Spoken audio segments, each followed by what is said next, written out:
you know me, but for the people on Zoom, if anybody new is in the session this afternoon, my name is Molly Vocino. I'm one of the social workers at the Sidney Kimmel Cancer Center at Jefferson Health in Philadelphia. I support the melanoma team there.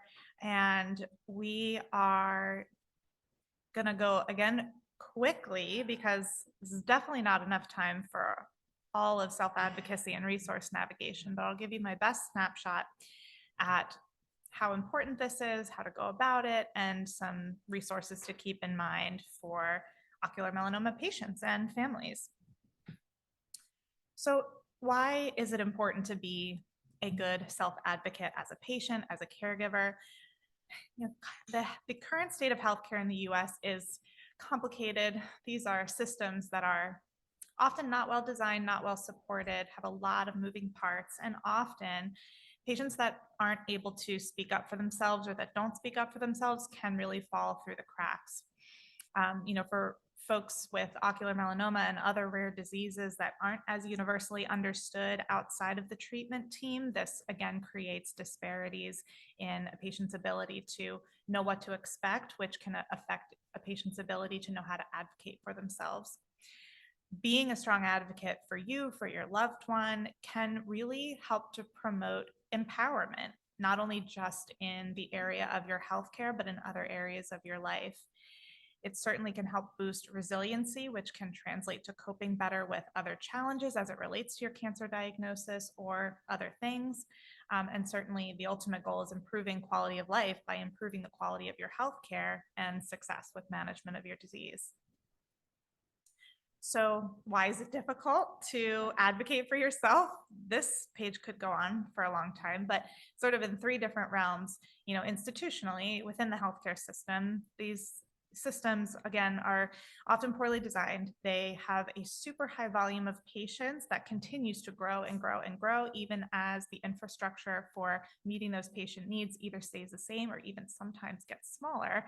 And in certain, clinics or certain health systems, there might be limited or more limited access to support services. So these complex, hard to navigate delivery models, coupled with sometimes poor communication channels. Often these days, healthcare institutions have patient portals that are, online forums to be able to interface with your doctors, make or change appointments, view your test results.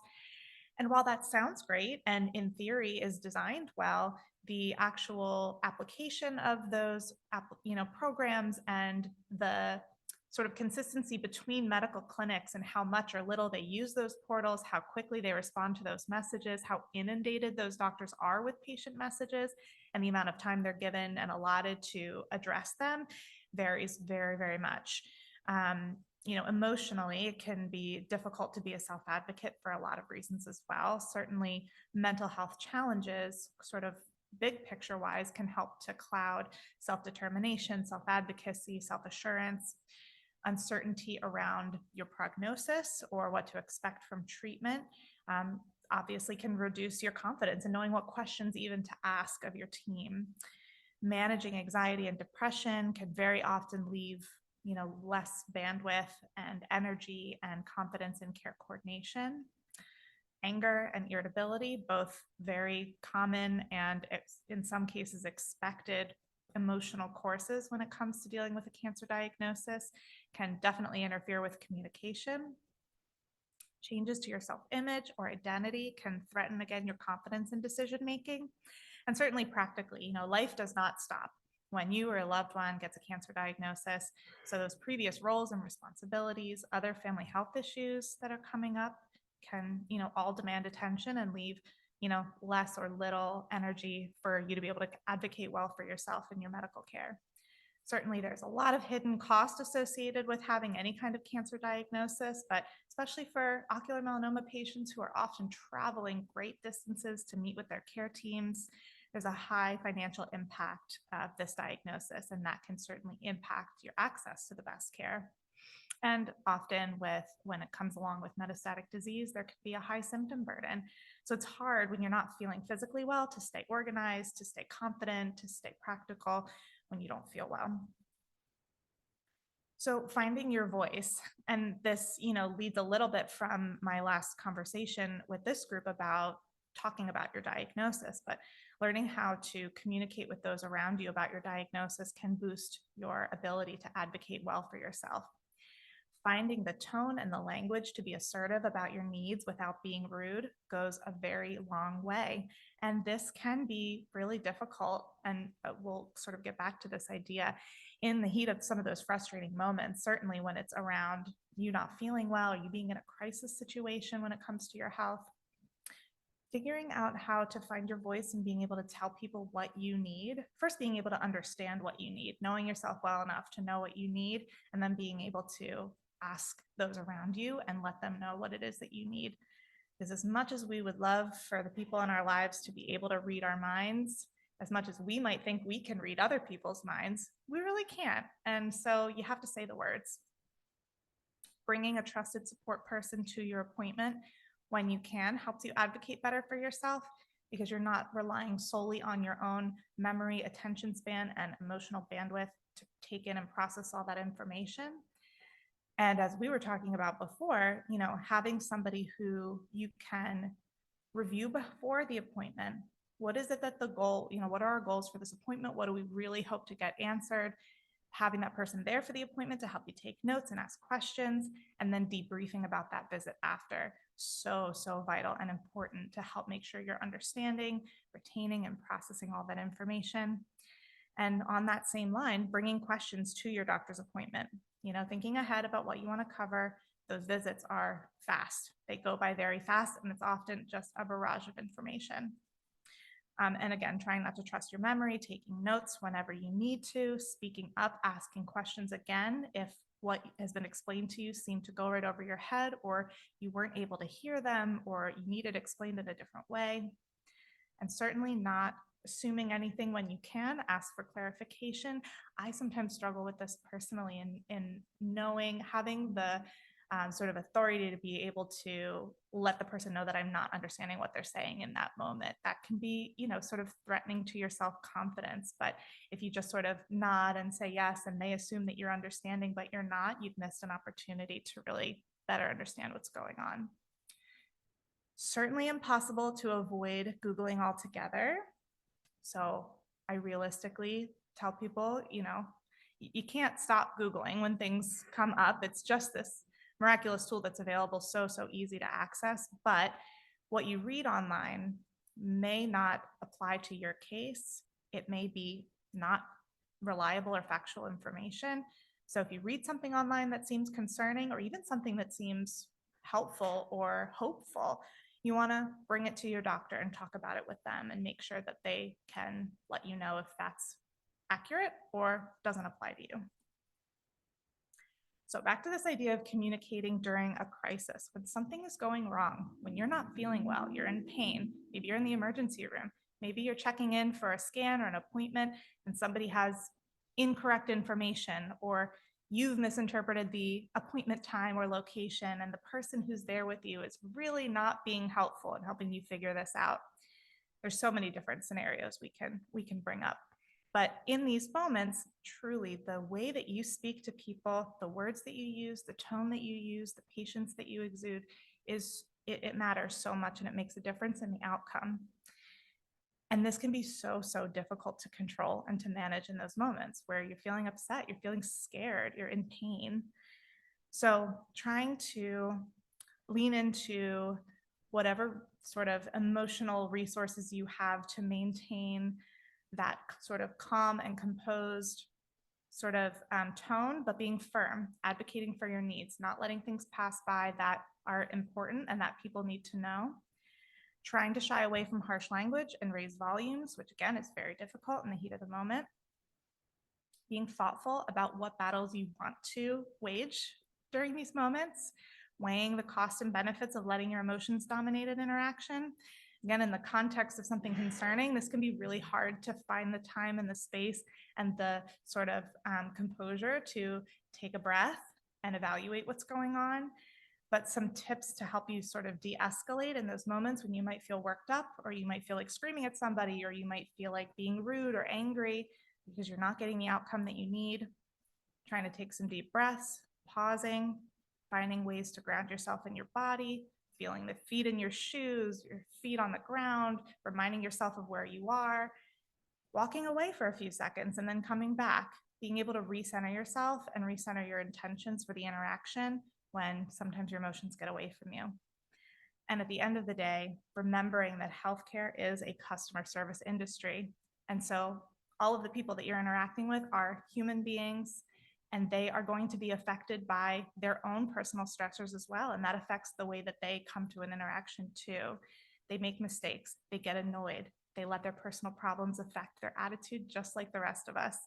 And so being able to take a step back, recognize the source of what you're really angry about, recentering that and trying not to misdirect your emotions so you can get through that interaction and get to what you really need.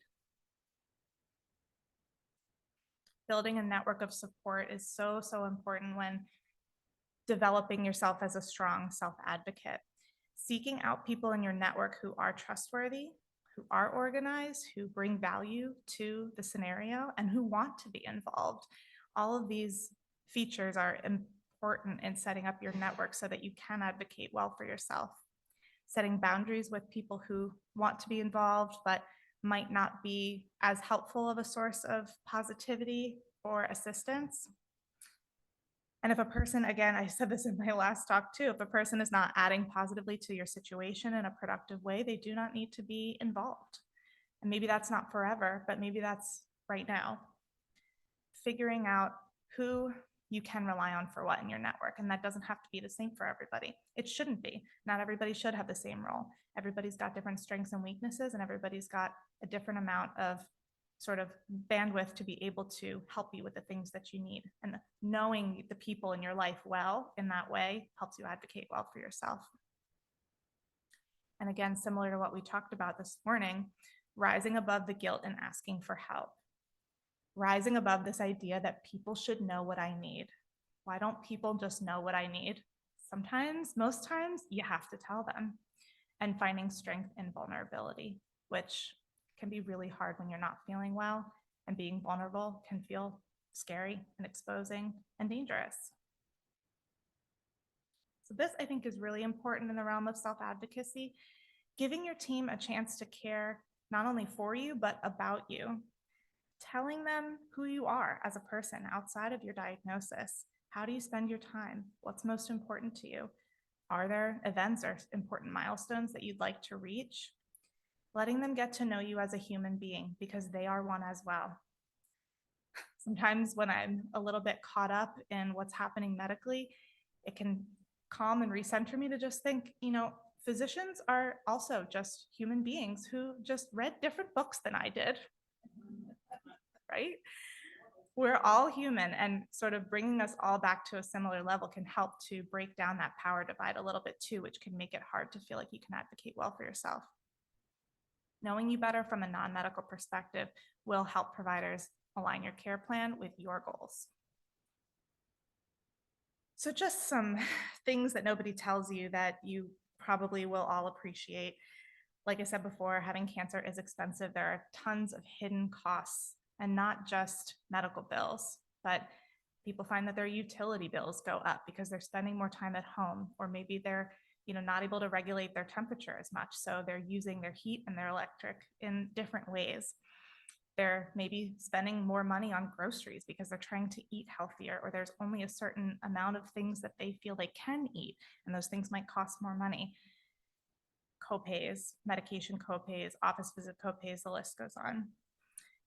And hospital billing departments and insurance companies do make mistakes all the time. So if you receive a bill or you're quoted a copay and it doesn't sound right, ask the question, call for assistance, let them know this doesn't look right and that's not an amount I'm comfortable paying.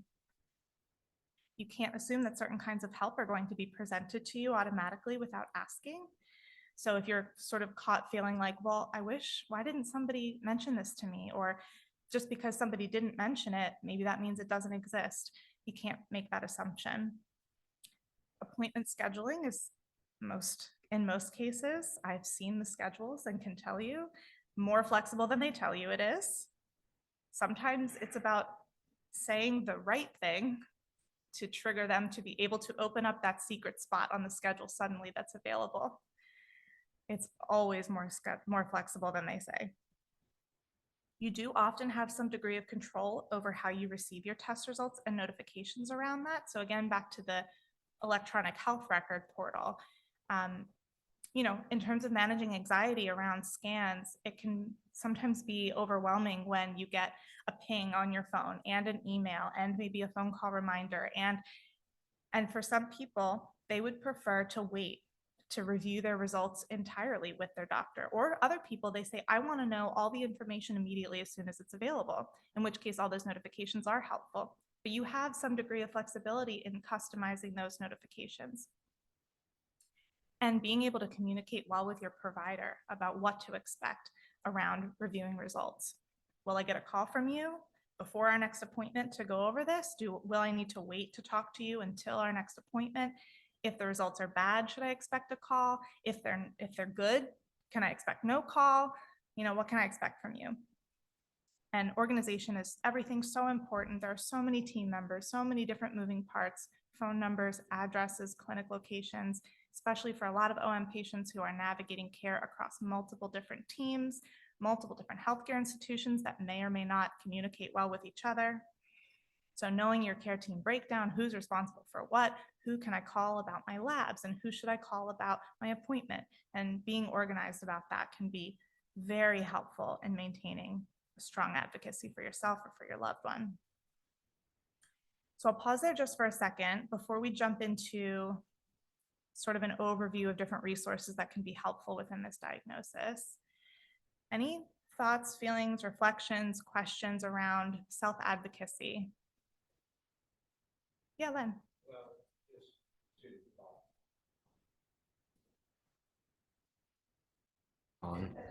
Gotcha. Okay, we have found that good doctors will actually respect patients that speak up, ask questions, are involved in their own care. And the second thing we found along that same line is if you have a doctor that doesn't respect you for that, isn't answering your questions, walk away, find another doctor. Mm-hmm. You gotta speak up for yourself. And like I said, the good doctors will respect that. Otherwise, find another doctor. Yeah. People don't like to do that, but. Well, and that can be, even more challenging or isolating with something like OM where there isn't a litany of professionals. Right, sometimes it's harder, but there's more than one. For sure. There is. For sure. You don't have to, I think the message there is you don't have to stay under the care of a professional that you don't feel respects you, that you don't feel listens to you, you don't feel that is prioritizing your best interest. Yes, go ahead, Liz. Is this oh, I'm on the microphone? Okay. I don't think there's that many people in this room. It's helpful for the people online. Oh, okay. My question and comment, in addition to this being my second cancer, I also help other cancer patients in an advocacy kind of sort of role. And what I have uncovered, and I'd be curious what other people see or experience, so many drugs that many of us take. Some we know absolutely the drug we're taking because it's a prescription, but sometimes you go in for a treatment or a procedure or an operation and you're flooded with all these drugs.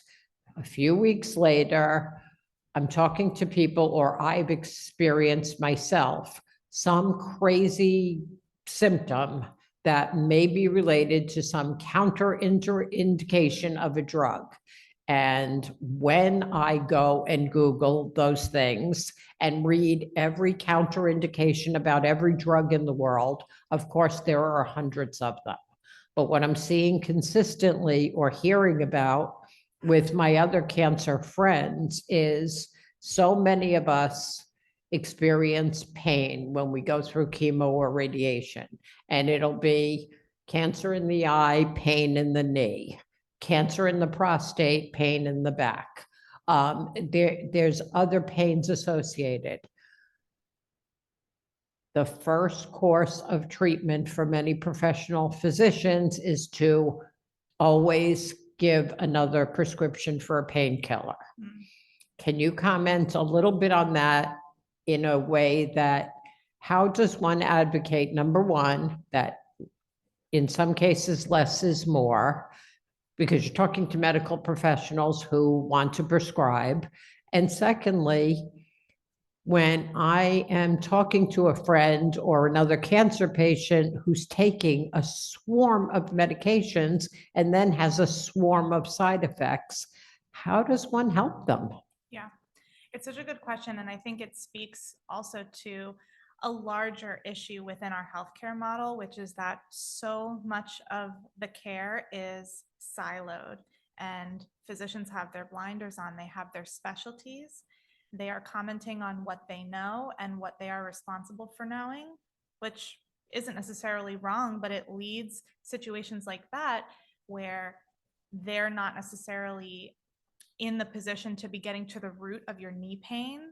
You're in their office asking for help. And so what they know to do is to prescribe something that will take the pain away instead of necessarily knowing how to get to the root of the cause. And it's so complicated when you've got any cancer, let alone a history of 2 cancers, figuring out what's coming from where and to what degree it's important to get to the source of that rather than just mask the symptom. And so I think it's a challenge to know how to communicate around that. And I think sometimes if what you can anticipate when you go in there is and they also might be making a misconception thinking that if I'm coming in there complaining of knee pain, then my goal is to get pain medication. So being able to sort of address right at the beginning of the visit to say, I'm having knee pain, but my goal isn't necessarily to leave here with just more pain medication. My goal is to work with you to understand where this is coming from. And if that's not your area of expertise, who do you recommend I follow up with about this? And then, yeah, maybe let's talk about ways to manage the pain. I may or may not want to add another medication to my list, but I want to have a deeper conversation about what you might think is going on here. And again, I think the response to that is going to vary and is going to depend on a lot of things, that professional's training, how much sort of they are able to have the time, energy, training, and bandwidth to think about the big picture, how much time they have allotted for the visit, and I hate to say that that affects things, but it certainly does. There's a lot of pressure on a lot of fronts for both the physician and the patient to come in prepared and leave satisfied with having your problems addressed.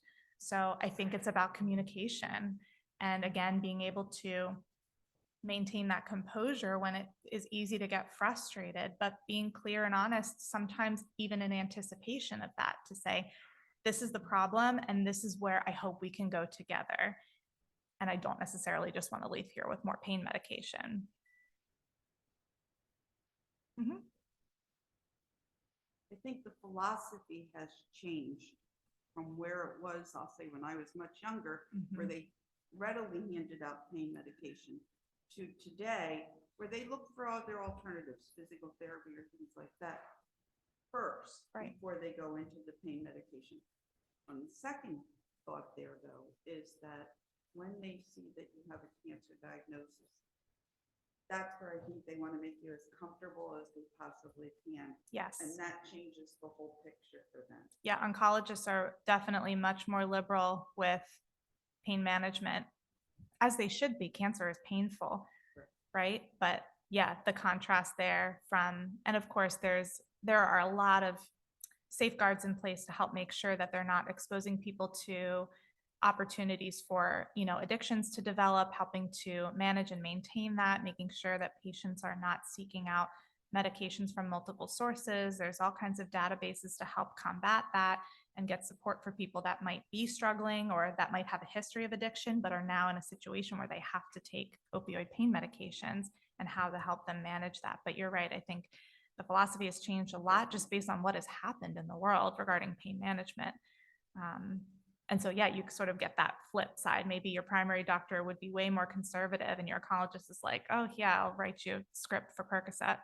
So it can be, yeah, a challenge. And I'd like to just make another comment about the organization. So I keep binders for my husband so that we have all a record of things because you can't leave it to your memory. Mhm. And I also then, when we started and we had a gazillion appointments, I have a whiteboard posted. I need to get this. Okay. I have a whiteboard posted in a room. And so the whole month is on there, what appointments he has when. And then I have another area where I have the upcoming appointments so that we can keep them. I Mhm. mean, it was so great when he finally got to the point where he said, wow, I don't have any this week. But the Such a treat. organization is key because you can go back and say, yes, this is what I was given at such and such a date, or this is what I had done Mhm. to go from there. And the names of all the doctors and phone numbers. Yeah. It is. Yeah. And you find a system that works for you, and for some people that might struggle with, ADHD, or that might struggle with other, problems that make it difficult for them to retain information. Finding a system that works for you is so, so helpful. So jumping at how much time? 2 minutes. Okay, great. We're gonna barrel through. These are the different areas that I've organized some information.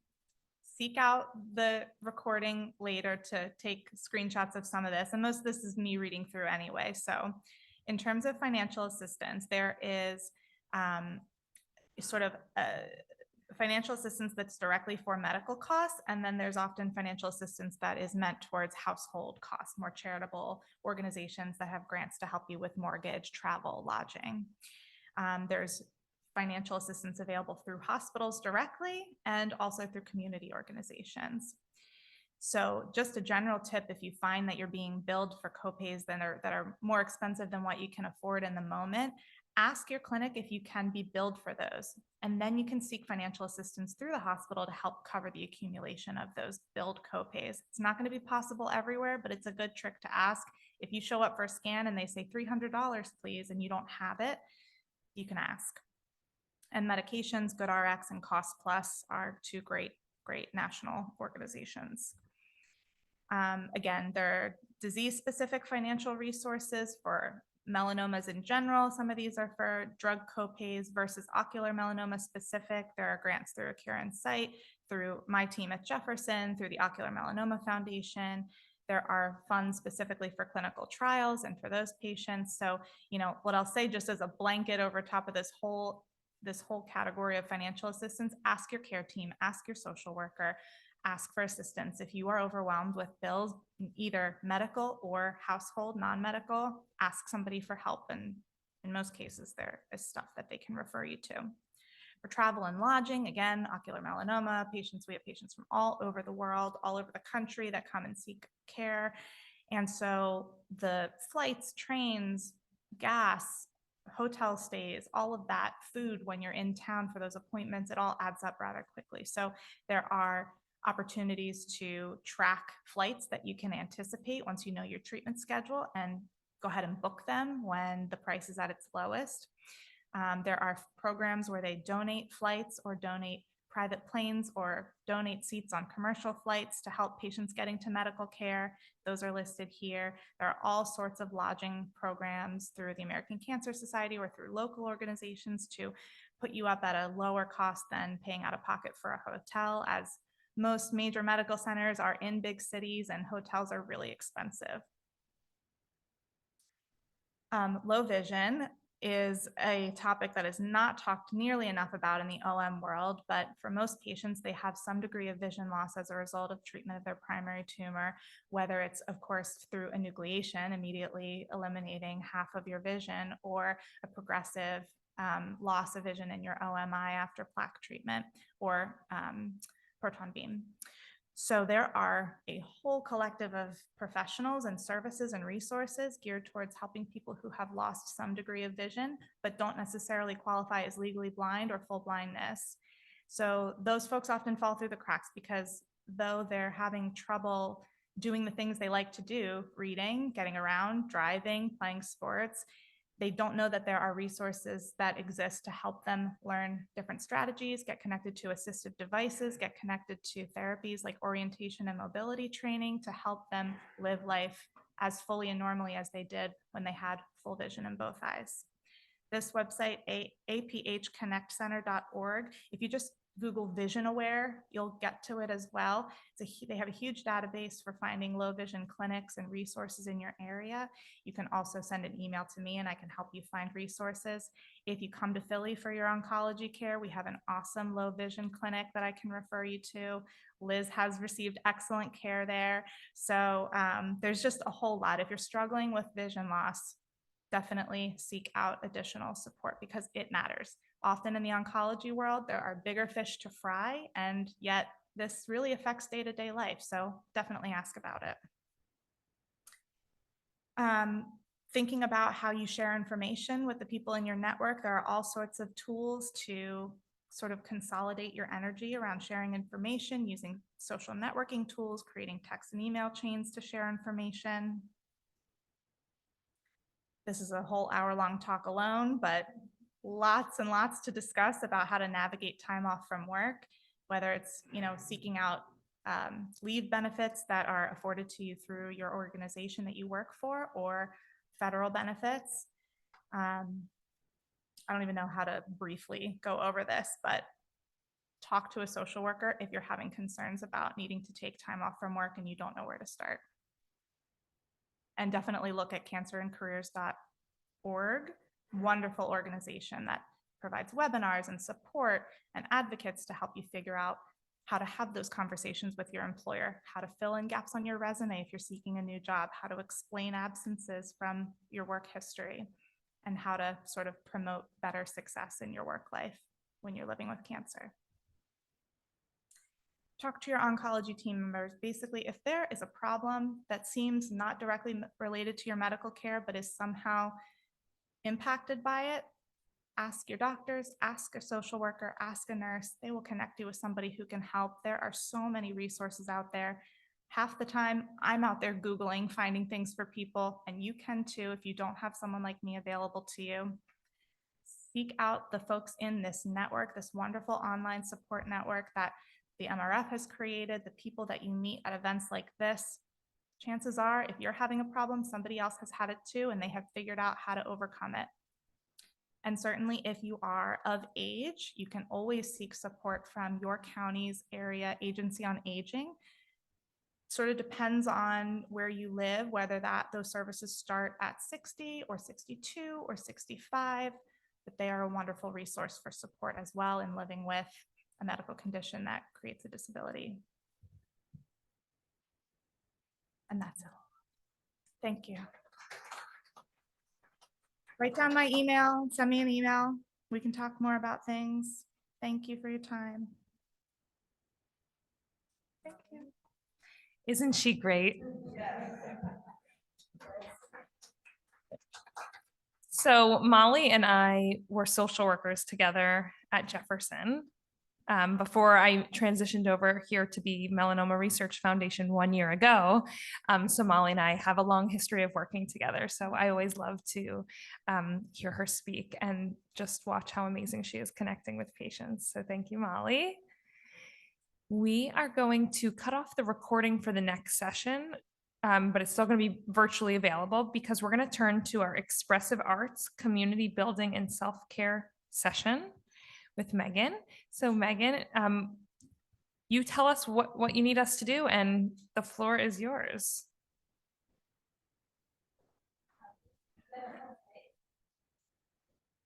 You can ask that. You don't have to say, don't feel like you have to say, but you're welcome to. And then things would start with a slideshow. Okay. So really this presentation will just present some self-care practices to add to your toolkit. And then I also brought some drums, their drums are called. Engage in that. So hello, I'm so happy to be here. I'll let you know it's my birthday and there's no other place that I would rather be. than facilitating a drum circle on my birthday. So we'll make sure we get there. My name's Meg Carlton. I'm the Expressive Therapies Program Manager at the Zakem Center in Dana-Farber. And prior to working at Dana-Farber, I worked at Mass General Hospital in the Cancer Center for 10 years. So I've had quite a bit of experience with the expressive arts in a hospital setting and oncology in particular. So I use the expressive arts and I help teach people and facilitate the expressive arts for self-care. So we will engage with our senses and we'll experience some moments of self-care for ourselves, but then also connect with the community that's here in this room with the intention of developing or enhancing a personal wellness practice. So one thing I like to suggest at the beginning of these expressive arts sessions, because I'm not sure how familiar people are with actually engaging in the creative arts, which could be visual arts, it could be movement, it could be music or sounding or drama, or all of them put together. So that might be a little bit strange for people to engage in if you haven't for a while. And sometimes people are turned off from the arts because they had a teacher in elementary school that said they did something wrong or they didn't draw something the right way and then they never tried it again. So now could be your opportunity to re-explore these practices in a new stage of life.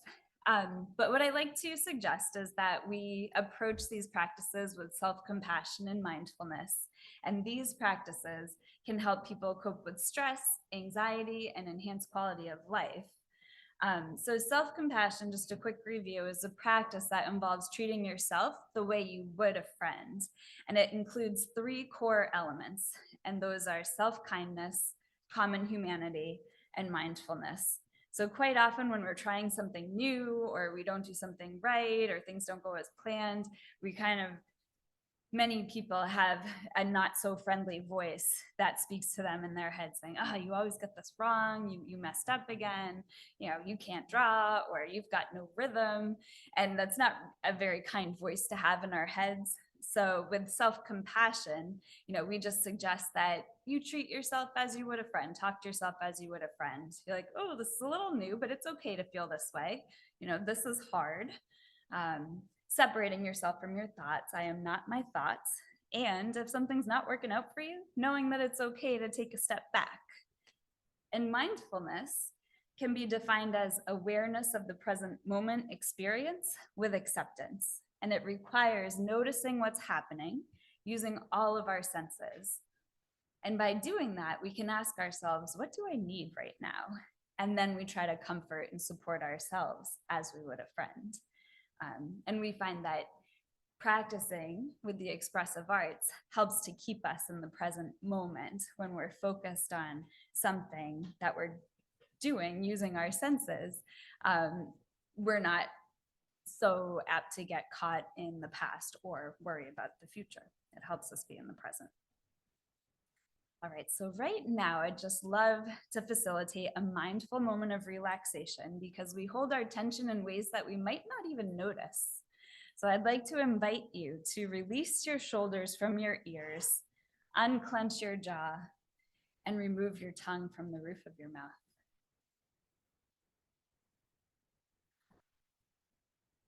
And sometimes it just takes someone saying that for you to say, oh my gosh, I didn't even know my shoulders were up there and my tongue was on my mouth and my jaw was clenched.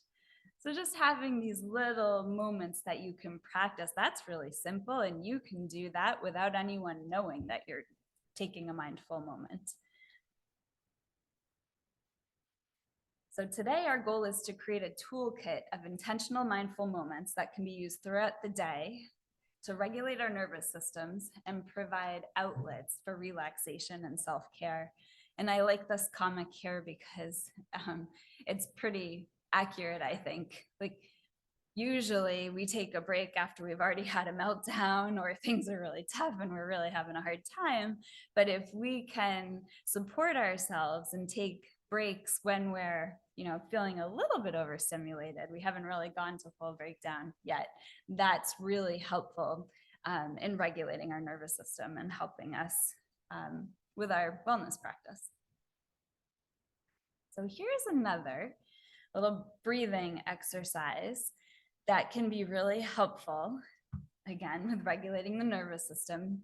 Some people who wear Apple Watches or different devices to track, how they're feeling have been able to track that this sigh helps them to relax. So it's called the physiological sigh, and it's a breathing pattern that activates the parasympathetic nervous system, and it helps people to feel calm, safe, and relaxed.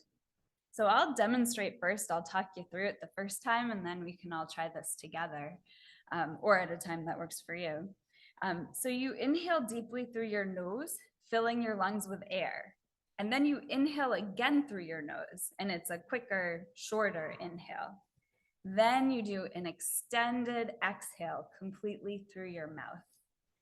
So I'll show you it. It'll look something like this, where I'll inhale deeply first and then follow with another.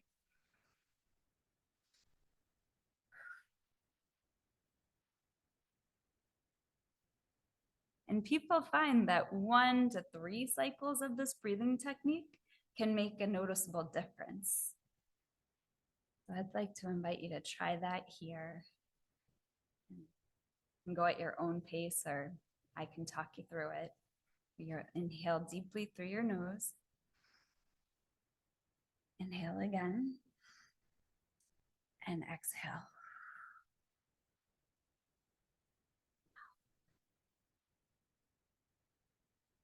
All right, so a lot of the expressive arts include imagination. So you can have art materials or music or movements, or you use imagination and storytelling. And so another activity that I'd like to try today is to introduce this finding beauty activity. So just thinking about, when was the last time you experienced a beautiful moment? So we know from research that finding awe in the ordinary and taking time to admire these beautiful moments can help our happiness and help with wellness. So what I'd like you to do today is identify one beautiful moment that you experienced leading up to or attending this conference today. And it may be connected to a human behavior. Maybe you witnessed kindness, or maybe you experienced kindness. It could be nature or the environment. Maybe you, smelled a spring flower, like a tree that was flowering as you walked here, and you really enjoyed that scent. Or you noticed something in the architecture. Or it could be more of a general category. You heard a song, or you saw a piece of art, or, so I'd just like for you to bring to mind something that you saw that was beautiful, or something that you experienced that was beautiful.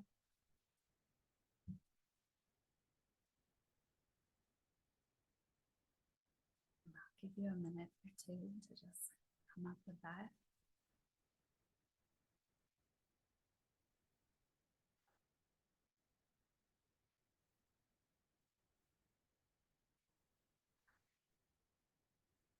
And when you're coming up with it, really get your senses involved. Really think about if there were colors or felt sense, or the smell or the sound, something like that. And I think if we had more time for a practice, what I would do is probably pass out art materials, and you could engage in drawing that experience, or you could write about it. So you might just take a few minutes to bring it up in your mind, think about that experience of beauty. You may draw it, you may use the color or the shape or the line to represent that, or just a symbol. And then you would write something about that, really bringing the details. So we're using all of our many senses to embody that sense of beauty. And I know I'm putting people on the spot, but I'm wondering if anyone here in this conference room would be willing to share their moment of beauty. Would anyone be willing to share that? Yeah.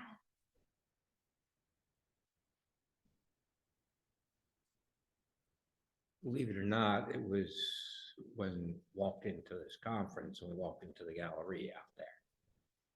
And we'd come down from the hotel, it was so quiet, it was kind of dark. All of a sudden, we just walked into these bright lights, people, what I'll describe as joyful noise. And it's like, yeah, there is life in this world.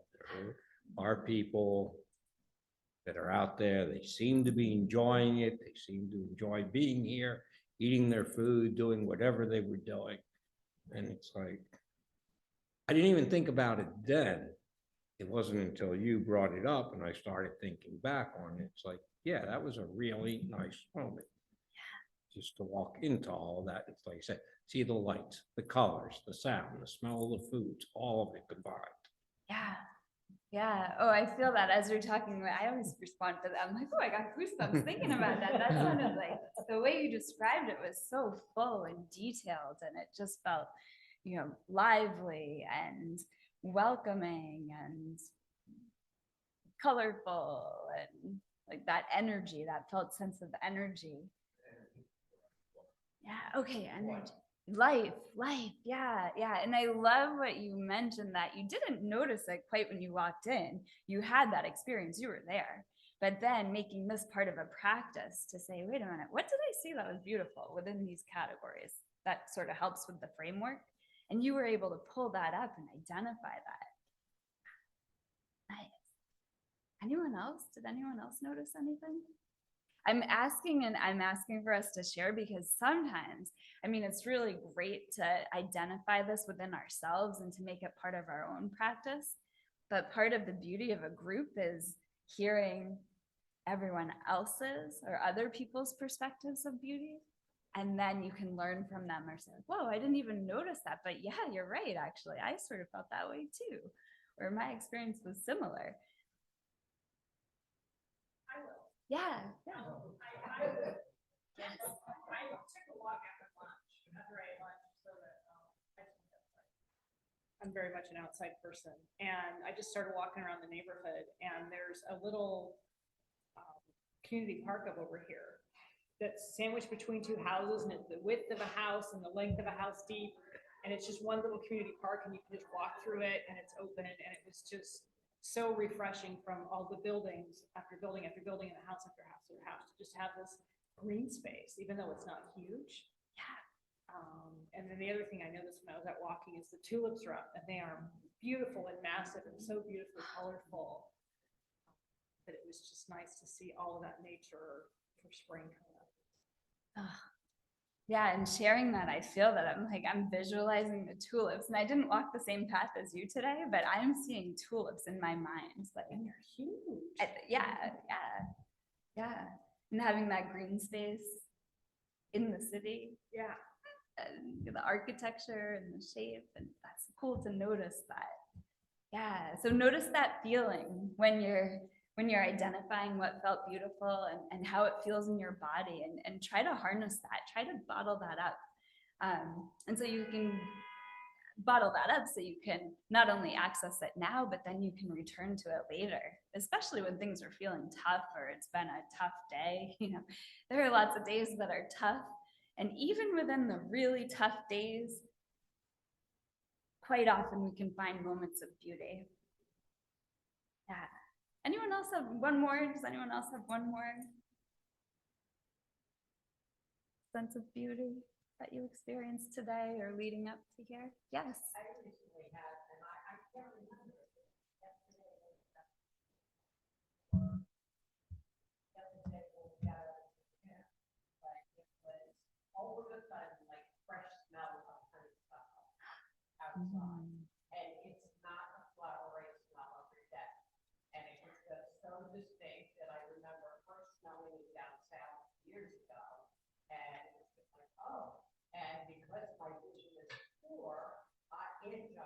stood out, and when you were talking about sights and smells, Mm. it came back, and that's the memory I want to keep coming back.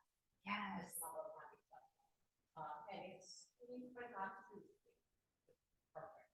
Mm. Oh, thanks so much for describing that. And I can even imagine it, like you were walking and all of a sudden you stepped and there you, like you weren't smelling it and then you smelled it. And that was such a beautiful moment, such a full body, beautiful moment that you noticed. Yeah. All right. Well, all of us, we can all harness that beauty, harness those feelings that can support us. And if you do practice, if you do want to start this as a practice, you can just notice it and write it down. Sometimes people get a little intimidated with the thought of journaling.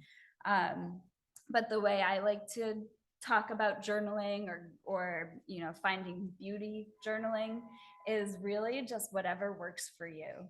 So giving yourself permission to maybe just write a few words, and that will jog your memory, or having a magazine image, or anything. It doesn't need to be like an essay that's going to be published and judged. It's just whatever works for you, whatever can help bring up that practice for you. And so I listened to this great podcast. It was called the Science of Happiness podcast. And this is, so we've been knowing about these practices for a long time, but then I was listening to this podcast and they mentioned a practice that was really specific that I wanted to share today. So if you accept this challenge, whenever it works for you, they suggested that we notice 9 beautiful things. So every night for at least 1 week, take about 15 minutes before you go to bed and think about 9 beautiful things that happen during the day. And so they broke it up into categories, and sometimes the categories help to structure us and help us, place things and help us, complete these tasks. So 3 beautiful things with human behavior, 3 beautiful things in nature, the environment, and then 3 beautiful things in general. And then you just note why you found them to be beautiful. And people found in this study that they were feeling really good about themselves, that the good feelings lasted. Okay, so the last thing I want to cover before we get to our percussion is sighing. And with expressive therapies, we have a lot of movements and sounding just to help us regulate our nervous systems and really connect ourselves to the present moment. And I want to connect that with breath. And so thinking of the concept of beauty and awe, I want people to think about a time that you saw something that was awe-inspiring or something that really caught you, like, whoa, that's amazing. And just think about the sound that you would make when you see something that's awe-inspiring. And so sometimes that's like, oh, or ah, so that's sounding, right? Those are those expressions that really help us embody these experiences. So just one more practice that you can use with you throughout the day. I just want people to practice a sigh of awe. And so if you could bring to mind something that was awe-inspiring, I don't know, maybe it had to do with a pet or a family member or a natural phenomenon. But if you could just to yourself, you could do it out loud or quietly, but just vocalize your sigh of awe. And what I'd like you to do is I'll have you breathe in for a count of 4, and then you can make your ah sound for the exhale.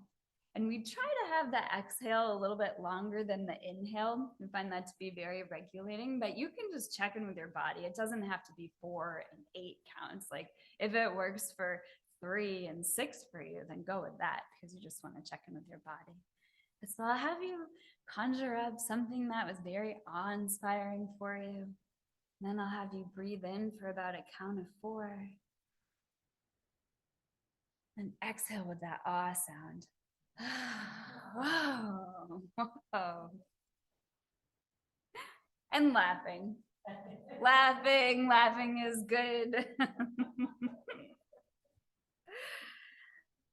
So we've had beauty and we've had sighs of awe and we've had some laughter and movement. And now I'd like to work with sound and rhythm. And we do have a collection of drums that I brought in. We'll figure this out together, how we're gonna make a drum circle in a conference room. But just so you know, the things that I've presented today, you can do without materials, really. So with percussion, I know it might sound a little bit strange, but you can do body percussion. You know, you actually don't need a drum. Right, so you can always do this with your body. Let's see. So we've got, we know that drumming has been part of cultures around the world since the beginning of time. So I just want to honor and respect all the cultures and traditions that have practiced drumming and held drumming at the center of the social and cultural and religious activities since the beginning of time. Modern science is catching up, and so modern science has supported what people have known for centuries, that drumming and rhythm, in particular in group settings, can benefit physical health, it can promote community, and can help us feel better. And so today we are going to experience some drumming. We're just gonna have a sense of play, curiosity, some rhythm, and we'll be in the present moment with our drumming, and hopefully we'll just have a lot of fun and experience some social connection and support. Different outlet for self-expression. Yeah, so what are we thinking for?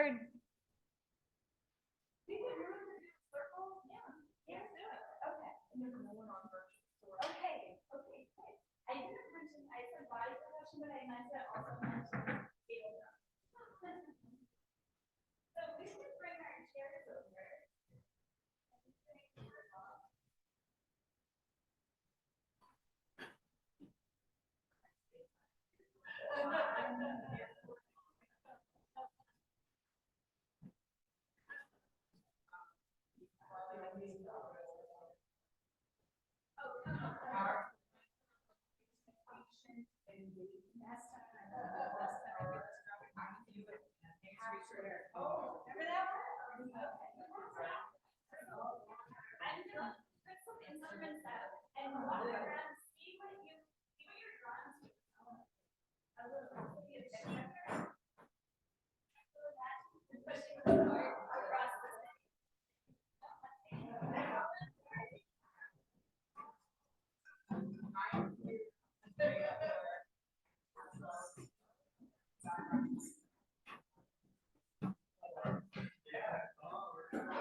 I'll do a little 1, 2, repeat after me.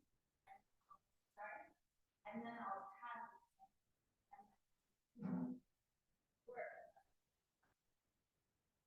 So, let's keep going with this. We'll do our best. It's kind of funny sometimes, but this is when you can laugh. Like, and so, when you're doing your rhythm, or reflect how you're feeling. So some of them could be like, this could be part of the rhythm.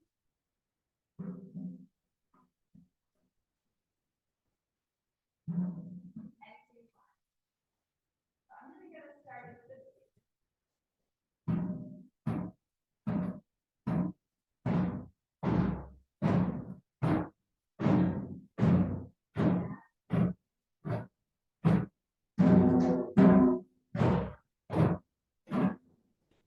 Okay, hold on.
SharePoint is how I sent it, so I didn't know if it.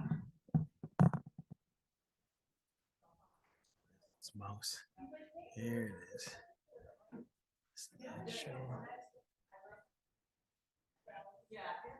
Oh, okay. Yes, thank you so much. That's great. Appreciate it.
No, just going out to dinner and.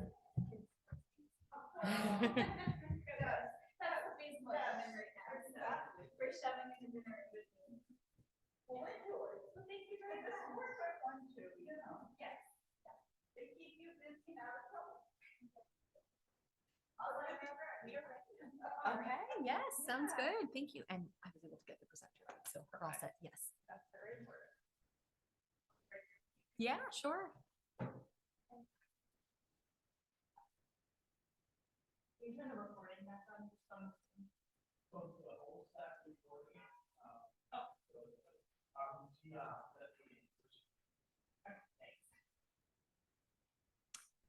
All right, everyone. Well, we'll get started then. It's so nice to be here with you all today.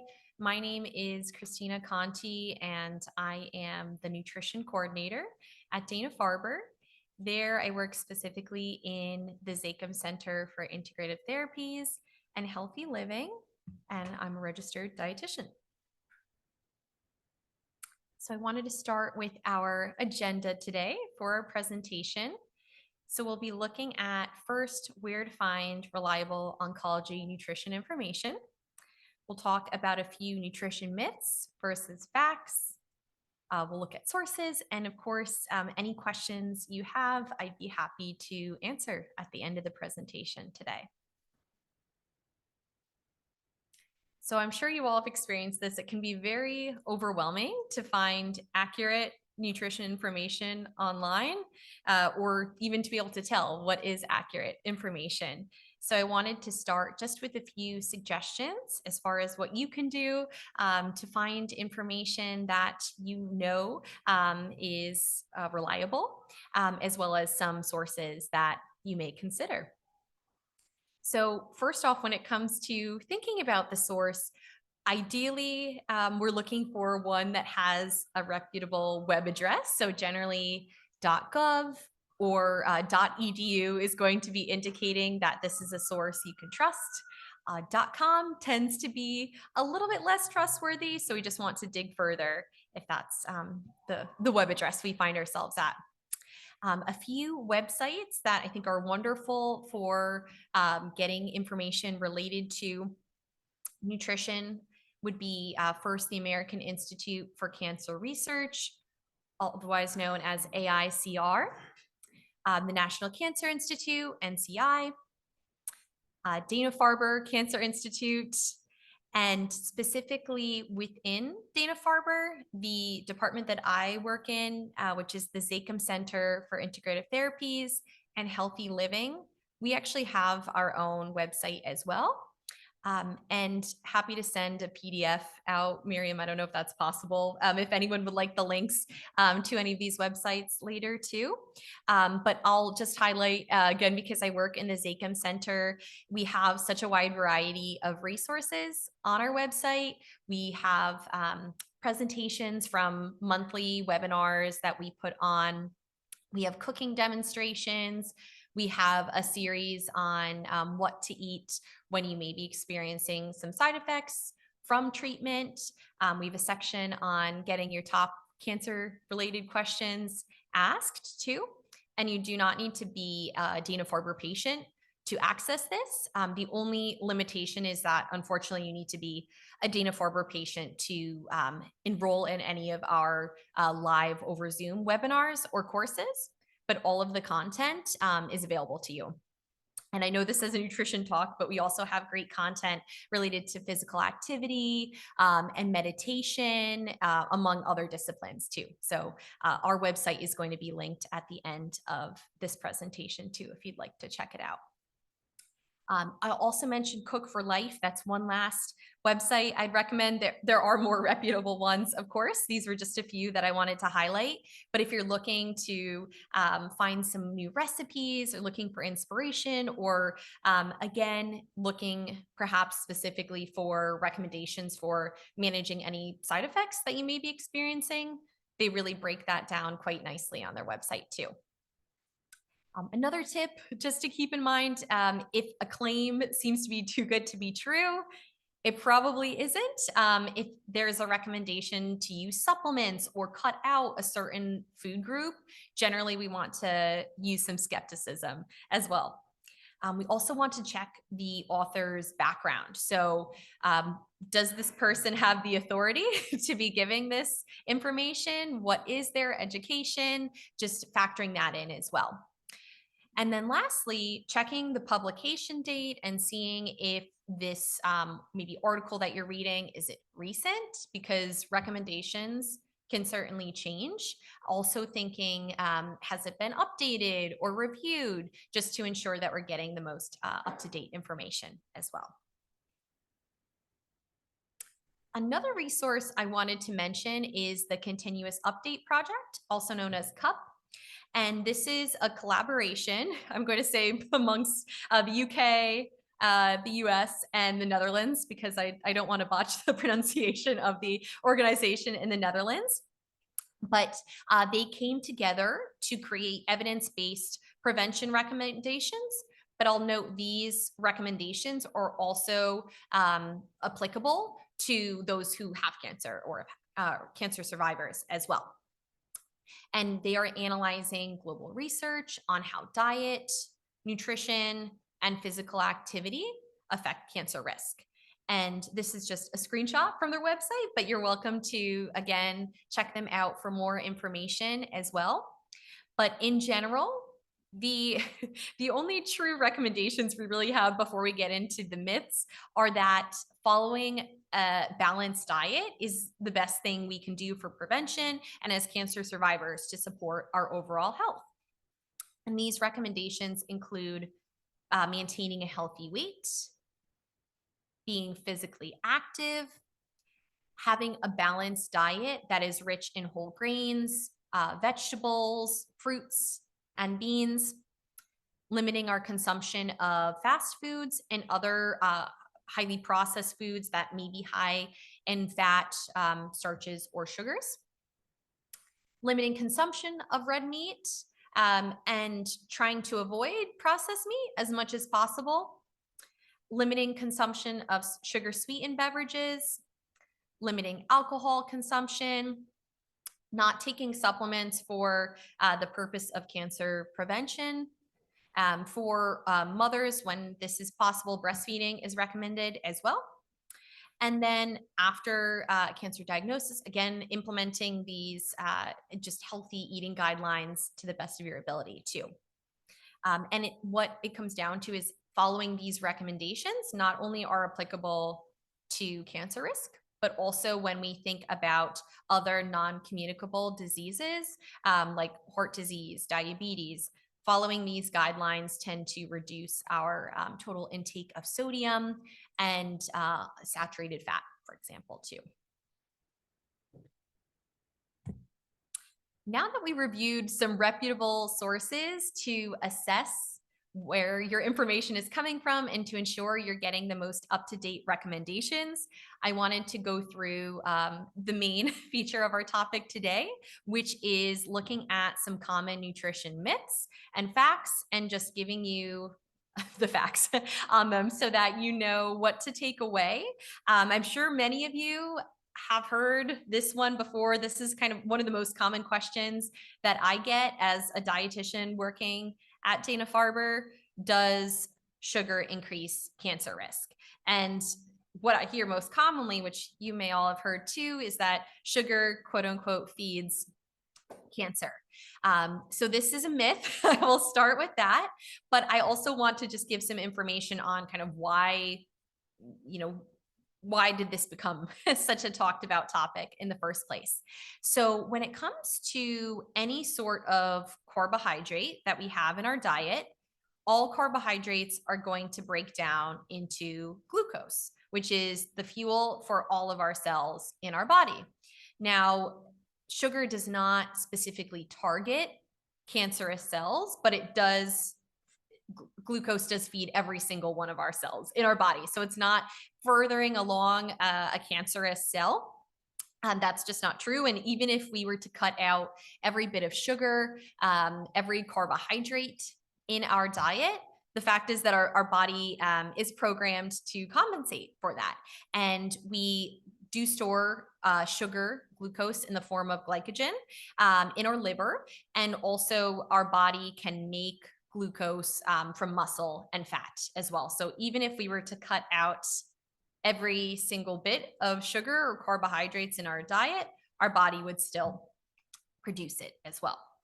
So it does not feed cancer, but are there reasons to be mindful of our sugar intake? Yes. We know that chronic excess intake of simple sugars, which I'll go into further on the next few slides, does lead to excess production of hormones like insulin, which over time is a risk factor for chronic disease. However, enjoying it in moderation is not a concern. And we'll talk again on the next few slides a little bit about the different types of carbohydrates too. So when it comes to carbohydrates, we have this spectrum of going from the candy on our last slide to these whole grains that we have here. So again, sugar, glucose is a product of any sort of carbohydrate. So if we're having cereal, bread, pasta, potatoes, quinoa, barley, bulgur, fruits, all of these are going to break down into sugar, our fuel source. And these foods can be an excellent source of fiber and nutrients, especially when we choose whole grains. So this is not the category of carbohydrates that we need to be as mindful of. There may be reasons if we have, say, elevated blood glucose or have weight management goals, then we may be a little bit more conscious of this portion. But this is, again, a key part of a balanced diet. Now we have, I'll call it a little case study here of comparing our the different types of sugars here too. So again, not to say that you can not have a donut. It's just comparing how different sugar can be from an added sugar source versus a naturally occurring source. I do love how this donut's icing is orange and kind of matches here with our visual. But for this donut, we're looking at about 200 calories, smaller donut, and about 10 grams of added sugar. And looking at that orange, it is only about 62 calories and also has 10 grams of sugar, but very different in that it is naturally occurring sugar that is a part of this whole package with this orange, where we're getting water, we're getting vitamin C, we're getting 3 grams of fiber, and loads of phytonutrients, which are these plant chemicals that support our health as well. So we can see not all sugar is created equal, and the more often we can again incorporate natural sugars, we're going to just gain much more nutritionally. But again, we can absolutely enjoy added sugars here and there. It's just, for the most part, being mindful of our consumption and thinking about which ways we'll enjoy it most, and focusing on that would be my key recommendation. And on our second slide, I think, where we looked at cup, it mentioned limiting, again, added sugars, specifically from sugar sweetened beverages. But I just wanted to highlight too, when it comes to added sugars, just what some general recommendations are. And this recommendation that I'll go through on this slide, it's not related to cancer risk, but we know certain cancer treatments can elevate heart disease risk. And just for our overall health, being mindful of added sugar sources can be beneficial. So when it comes to the recommendation for sugars, we're just specifically looking at added sugars, which if you have a label, you may notice this section that is in red here, where it notes includes the 10 grams of added sugars. That's the only category that we want to focus on here, because again, the natural sugars are going to impact our bodies in very different ways. And just to give you some numbers, if this is of interest to you, the recommendation for women for added sugar intake is no more than 24 grams a day. It's a little hard for me personally to think in grams, so I prefer to think in teaspoons. That's about 6 teaspoons a day. And for men, it's no more than 36 grams, and that equates to about 9 teaspoons a day. So it is 4 grams per teaspoon. And I want to reiterate too that, again, our diet's going to vary from day to day. There may be some days when our sugar intake is a little bit higher, and that's okay. Maybe other days it's a little bit lower too. So these are just guidelines on average to keep in mind. And again, we can pinpoint those grams by looking and drilling down to that 10 grams that we can see here of added sugars. And when it comes to action steps to take around sugar, if this is something you're interested in just being a little bit more mindful of, we can think about, are there any sources that would be quick maybe for us to reduce in our diet? Maybe we're having sugar sweetened beverages. That could be a quick area to reduce. But in general, just looking to be mindful. When are there added sugars in our diet can be a great step to take. We've looked at the recommendation already from the American Heart Association. And I will reiterate too, we do not want to include natural sugars from lactose that would be in any sort of dairy product like yogurt, milk.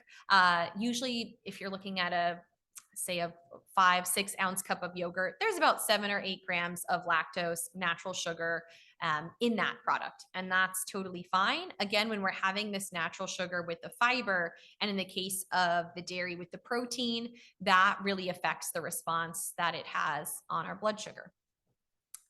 And again, same with fruit, having that fiber does help to not have such a spike in our blood sugar.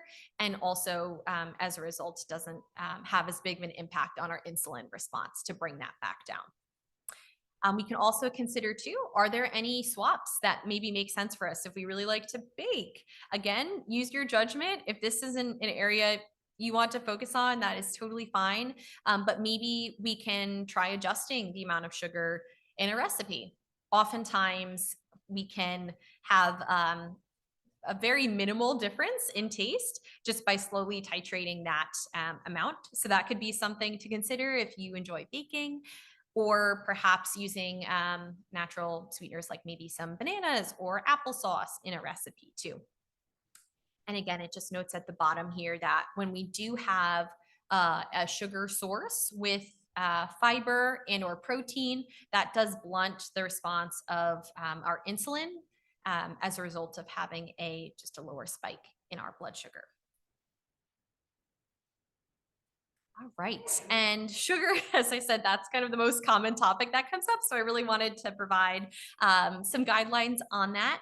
For the rest of our topics, they'll be a little bit briefer. And I'll just mention too, I'm sure there are other myths that you've heard that may not be in this presentation, but if that's the case, you can ask me and I'd be happy to do my best to answer. But also referring to one of the websites in the beginning of the presentation could be a great resource too. So when it comes to dairy intake, does the research suggest that dairy increases cancer risk? That is the next topic I wanted to present. So it actually has been found that dairy intake as well as calcium supplements likely protect against certain cancers like colorectal cancer. That being said, it is not recommended to take supplements for cancer prevention. This is just an association that has been found.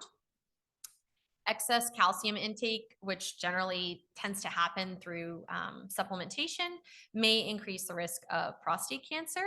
And for most types of cancer, dairy intake is not considered a risk factor, but just something to keep in mind would be the fat intake. As we know, certain cancers can be possibly associated with obesity. And if we're having more fat in our diet, that may put us at higher risk.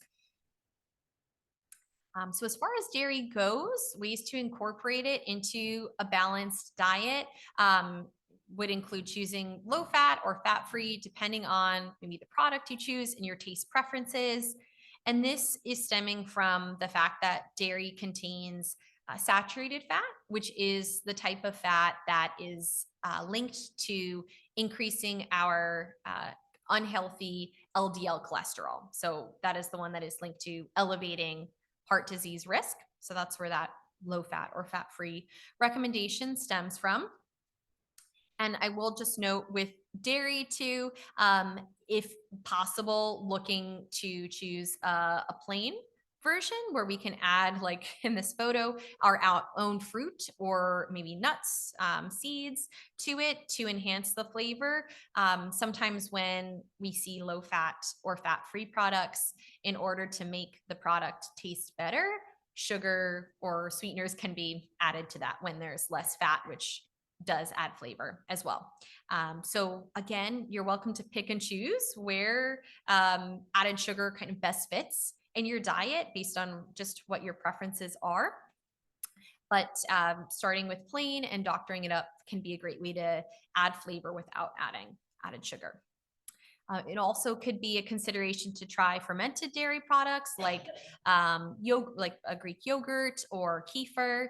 These tend to be high in protein as well. So again, when we're thinking about overall health and maintaining muscle mass, having protein can be a key part of that as well. And the general recommendation from the American Cancer Society and just general wellness for cancer survivors is 2 or more servings of dairy in a day. So this could be like an 8-ounce cup of milk or kefir, could be 6 ounces, which is generally, if you're getting a cup from the grocery store, it's about 6 ounces of yogurt. It could be 4 ounces of cottage cheese or an ounce of cheese. You could have more of these foods. This is just what counts as 1 serving.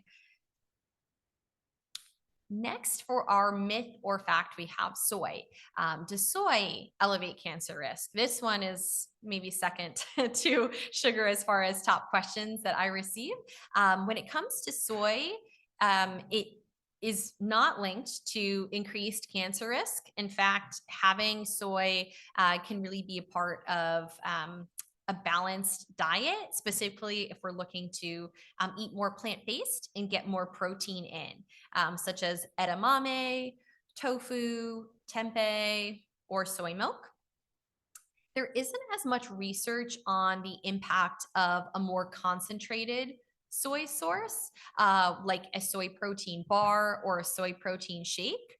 We just don't have research on how that higher concentration of soy can affect cancer risk. So usually I recommend choosing a soy product that has soy further along in the ingredient list. So anytime we're looking at a nutrition fact label, do you have a question? I do. Yeah, go ahead. So, I thought if you were estrogen positive for breast cancer, it was recommended that you not have soy. That's a great question. So the current research actually supports having whole soy sources, even for estrogen receptor positive breast cancer. It possibly could even decrease recurrence risk. But that's why we have this here, because that's a great topic that comes up. It's really just these higher concentrations of soy we just don't know as much about, but whole soy sources are considered beneficial.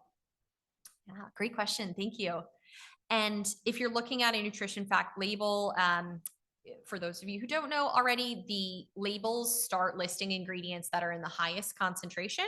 So the later it is down on the list, the lower the quantity is of that too. Okay, and next, red and processed meats. So this one it's not a myth, I have to say, but we can have some. So when it comes to red and processed meats, it's really the processed meats that it is recommended to avoid. And I use that word very infrequently, but that is one that we do have research supporting. So, and this particular increase too, I will note, is linked to colorectal cancer specifically.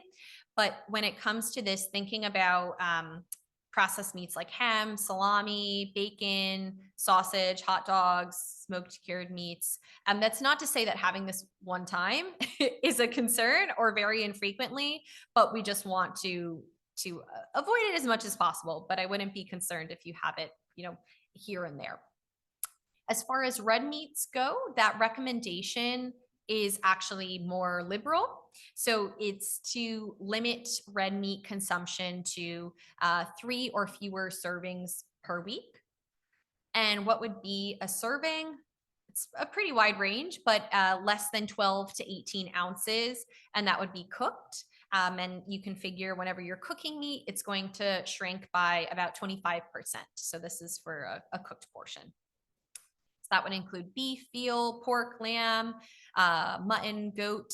And we also, just for overall health, if possible, choosing the leanest cuts of meat will just reduce those saturated fats that, again, elevate our LDL and total cholesterol, same type of fat that would be found in dairy, as well as butter too. And along those lines, wanted to mention grilling. I know it's a little chilly out, it's sunny, but grilling food may be on our minds soon. And we want to, when it comes to grilled food, be conscious of it. Though it is not a major cause of cancer, we can take steps when it comes to grilling to limit our exposure to cancer-causing compounds or carcinogens. And these steps could be, again, choosing lean cuts of meat, like skinless chicken, fish, or 93% lean turkey or beef. And this is because leaner meats meats that are lower in fat actually create less smoke on the grill. And that is one of the carcinogens concerns when it comes to grilling. So if we're able to create less smoke, that helps to lower risk and proteins that are lower in fat tend to create less smoke. We can also marinate our chicken and fish in vinegar or lemon containing marinades. And this actually helps to reduce the formation of cancer causing compounds. It's just the lemon and the vinegar. So sweeter marinades like barbecue, unfortunately, don't provide the same benefits. Also, limiting how long our food is on the grill is another strategy that we can take. And my recommendation would be to cut up the food into smaller pieces, say like a kebab, just because smaller pieces are going to require less cooking time than a larger piece. So that's, again, limiting exposure to the smoke and the grill. And lastly, grilling vegetables. Not to say that you need to only grill vegetables, but vegetables have less protein, which means they do not form the same amount of cancer promoting compounds on the grill compared to any sort of protein. So filling up on vegetables, or if you really love to grill, maybe just grilling the vegetables and having other ingredients from other food preparation methods could be an option too. Okay, so next we have coffee, and I'm so happy to say that this one is a myth. I don't have my coffee with me right now, but this actually became a point of discussion because coffee contains a chemical called acrylamide. It's found in roasted coffee beans, French fries, potatoes, chips, and other foods. So what we do know, though, is that these studies were not done on people, and we know that humans actually metabolize this chemical acrylamide very different than lab animals do. And the amount of acrylamide that was used in studies is much larger than the amount that even a big coffee drinker would have in a day. And also, when we've looked at studies specifically targeting blood levels of acrylamide, they found no greater risk of cancer due to coffee intake. So again, very happy to share. You don't have to worry about that. In fact, actually drinking coffee can potentially lower the risk of developing some cancers as well. And just a consideration to keep in mind would be, what are we adding to it? And this is, again, just for overall health, thinking if we're adding sugar, cream, how much, and just, again, constantly weighing, where it makes most sense for you to allot things like sugar and fat in your diet. Not that you need to eliminate them. It's just thinking, how can I incorporate them in ways that give me the most enjoyment, but also keep me on track with my health goals. Next, we have processed foods. And I apologize, there's a lot of text on this slide, but I just wanted to drill down into this topic. So another common question I get is, do processed foods increase cancer risk? Well, the fact is, processed food, that is an extremely vague term, and it just refers to any food that is changed from its natural state. This change could include washing, cutting, blanching, and freezing. So even having like a bag of frozen fruit, technically that is processed, but we can see how much variety when we think about a bag of frozen fruit compared to maybe these chips that we have in this picture here. So that's just one thing to keep in mind. It's very vague. Many foods at the grocery store, even fresh fruits and vegetables, technically have been processed in some capacity. But what you may more be thinking about when you hear the term processed foods is that maybe a sugary cereal or a bag of potato chips or a frozen or prepackaged meal that might come to mind instead. And that's actually part of a subcategory that isn't articulately defined, but it's highly or ultra processed would be that category. And these foods generally have a longer ingredient list. They tend to be higher in added sugar, sodium, fat, either of those or all of the above. And these foods, it's important to note, alone do not increase cancer risk. But the research suggests that eating these foods on a regular basis can lead to a higher risk of health conditions. So I want to reiterate, our overall eating pattern is what matters most, not what we're having every once in a while or in small portions, but it's important to think about the big picture. If we're having ultra processed foods often, are they possibly displacing other foods that maybe will add nutritional value and benefit? But maybe they're not, and maybe the portion you're having just works just fine for you right now too. So just important to think about every choice we make, how does that impact the big picture of our diet? Next, and this is actually the last myth or fact that I have, is plant-based diet. So this one, I'd say the myth is, do I need to be vegetarian? Do I need to be vegan to reduce cancer risk? And what it comes down to is that, like we looked at on one of our initial slides, when we're having a balanced diet, that exposes us to the most beneficial nutrients and is really the tried and true and only evidence-based strategy we have to lower cancer risk and to promote health as a cancer survivor is to have a varied diet. So eating plant-based foods like vegetables, fruits, whole grains, legumes, and nuts, it's been shown to reduce the risk of certain types of cancer. But beyond that, there are so many benefits to our overall health. We know when we think about like heart disease risk, for example, having fruits and vegetables with their high fiber content helps to lower our LDL cholesterol. So it's beneficial in that capacity. Also, they provide us with many of these plant chemicals called phytochemicals, and they're just one part of plant-based foods that can benefit our health, like strengthening our immune system, for example. And the evidence does not suggest that you need to become vegetarian or vegan, but we want to, again, ensure that we're incorporating fruits and vegetables into our diet.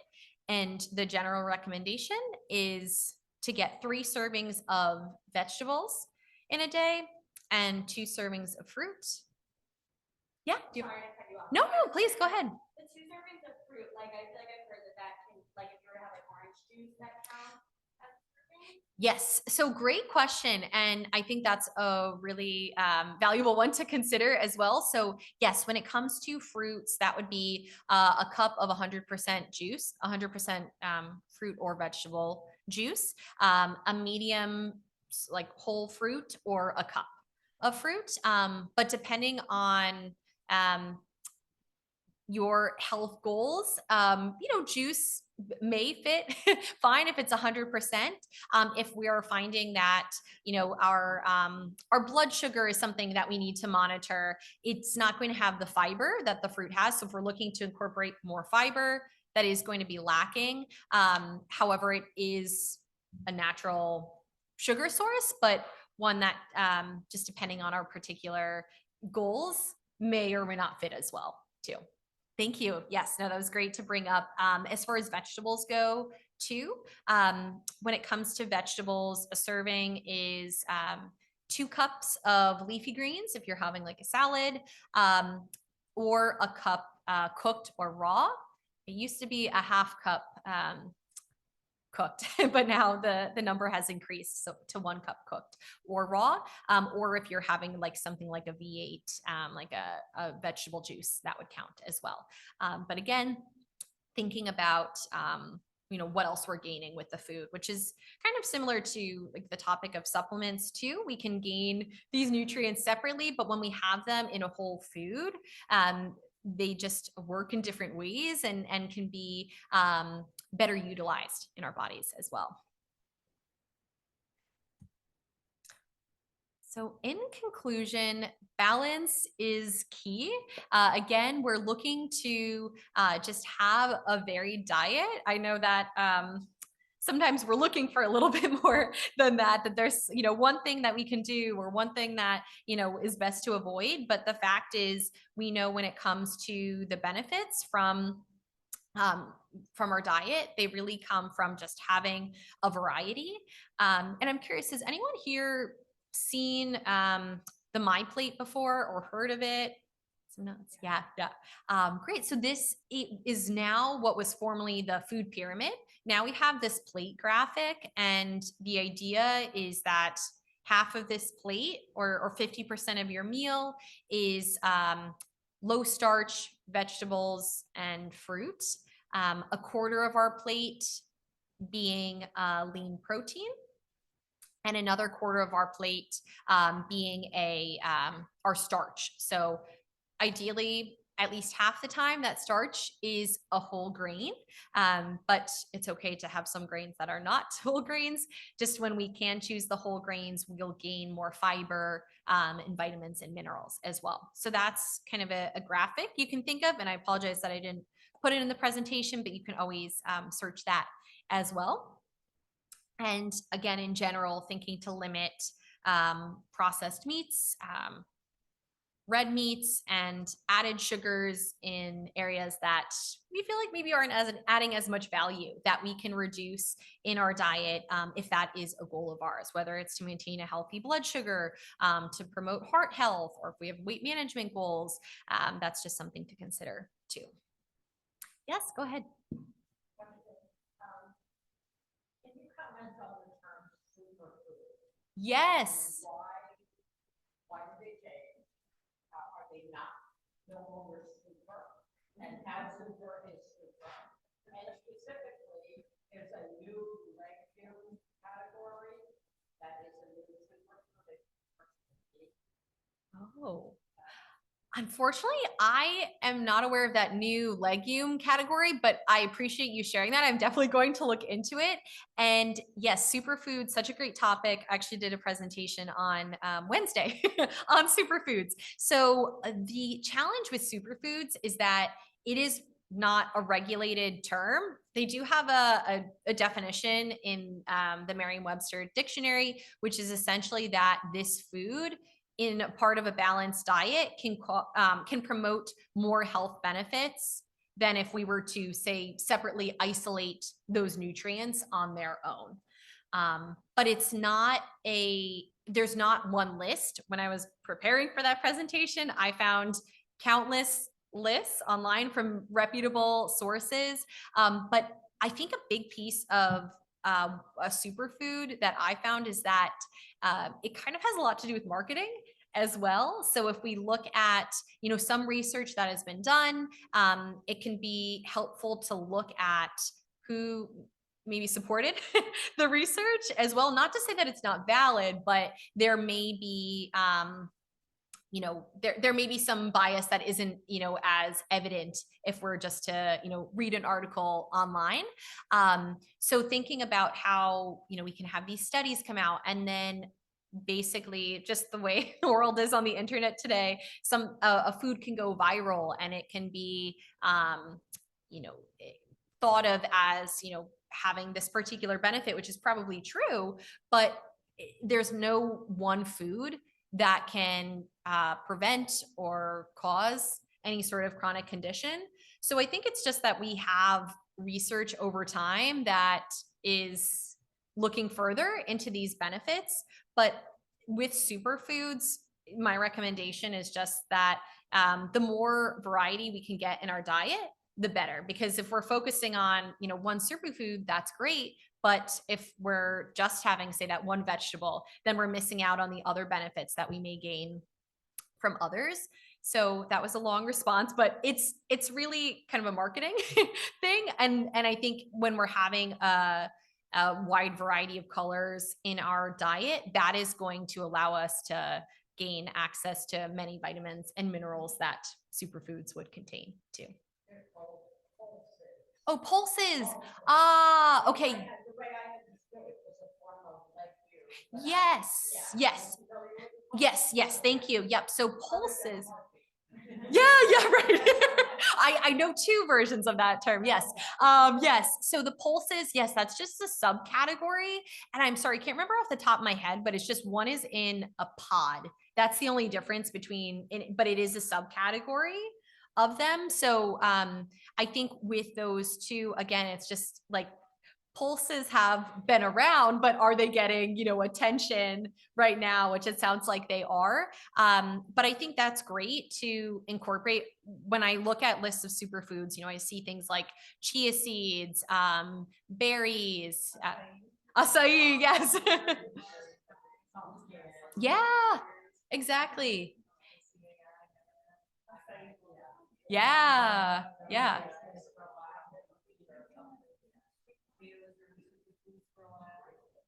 Yeah. Yes, exactly. Yes, yes. Yeah, I mean, that is Pulse, or like if you see superfood, I'd say that's marketing. Pulses is actually it is a term to define a subcategory of the legumes, but it might seem like a little more catchy or like novel than than it actually is. But I think, if there's a particular benefit, like all of these examples we just shared, having, berries, acai, you're getting antioxidants. With the pulses, you're gaining a lot of fiber.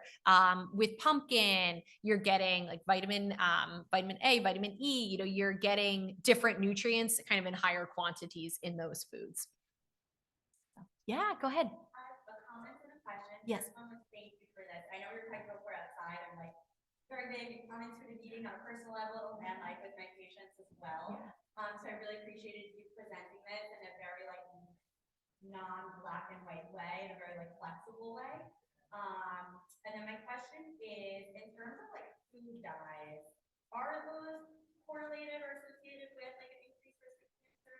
Like I know there's certain dyes that like in other countries have been banned, but here we still use it in the US. Yeah. Yeah.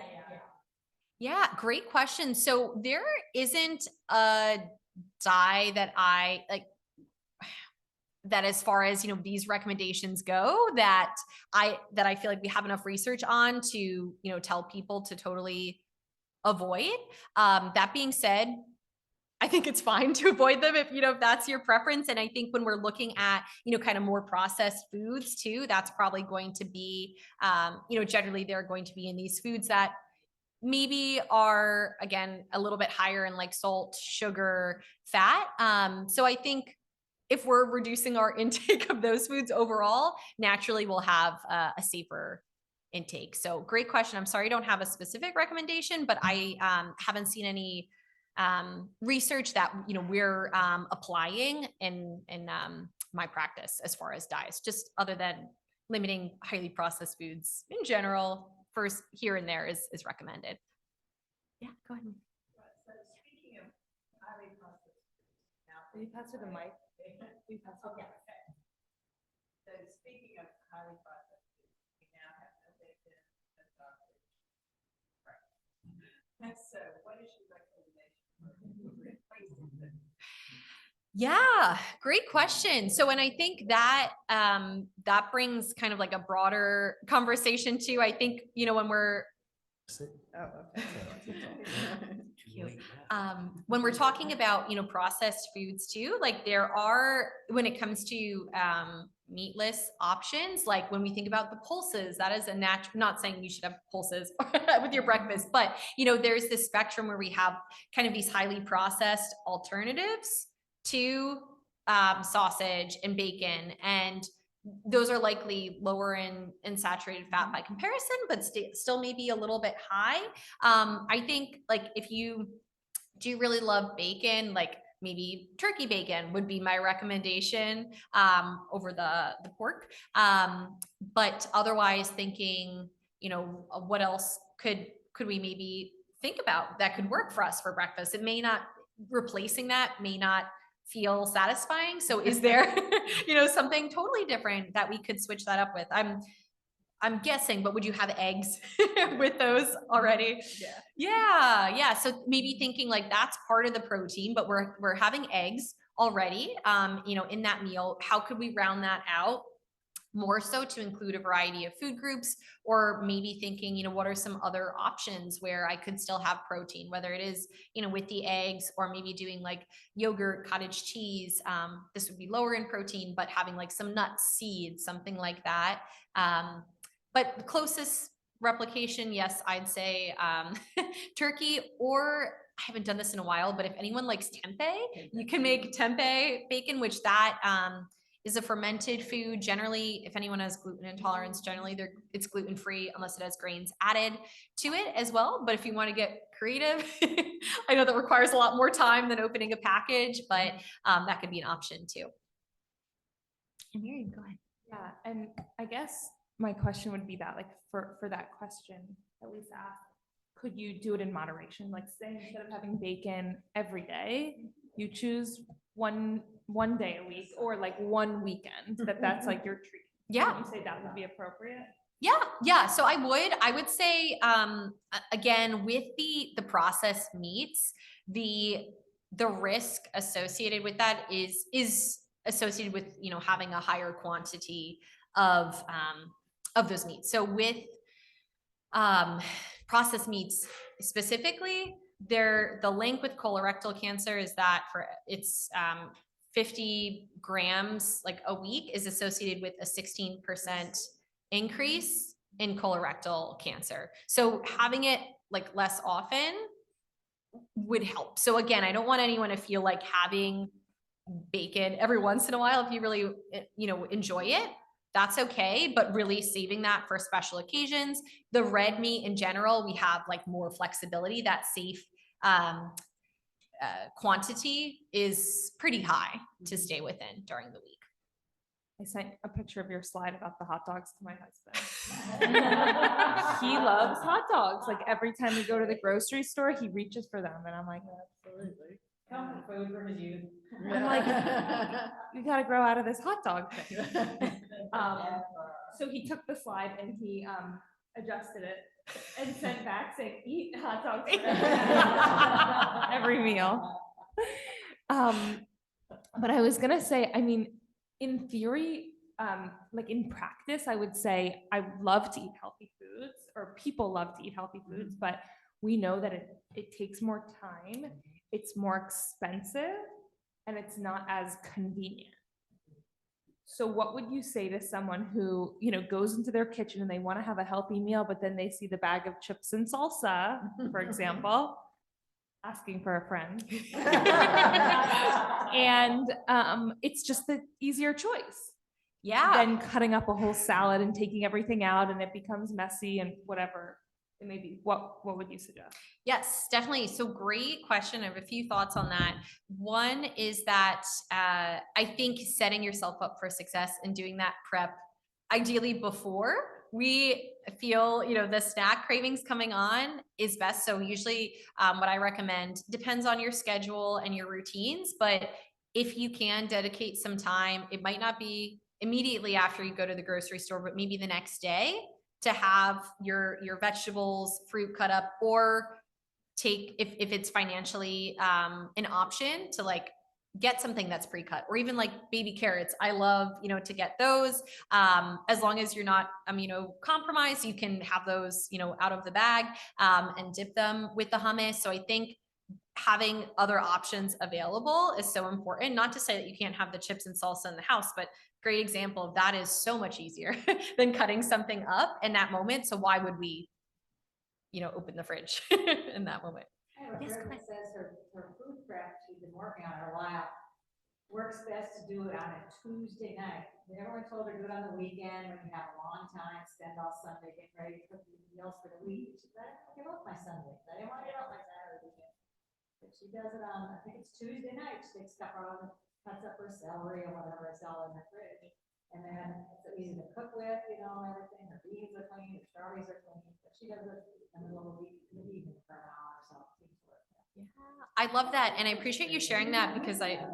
What do you do on Tuesday night? Yeah. Sunday, you might want to post something or Saturday. Yeah, absolutely. I think that is such a great addition to this conversation, because it is important to think about what works best for you. Like, we can have these recommendations, or, think what works for others, but for us that may not be the same thing.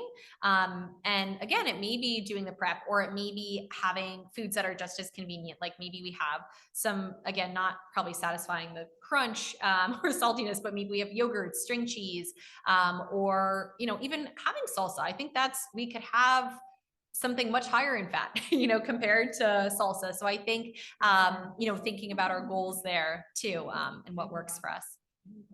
And are there any health foods? Say that as well.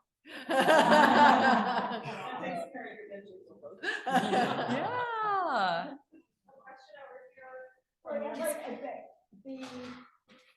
I don't know if again, it's marketing, but the healthier snacks that call themselves healthy serving or pirate booty versus normal Cheetos.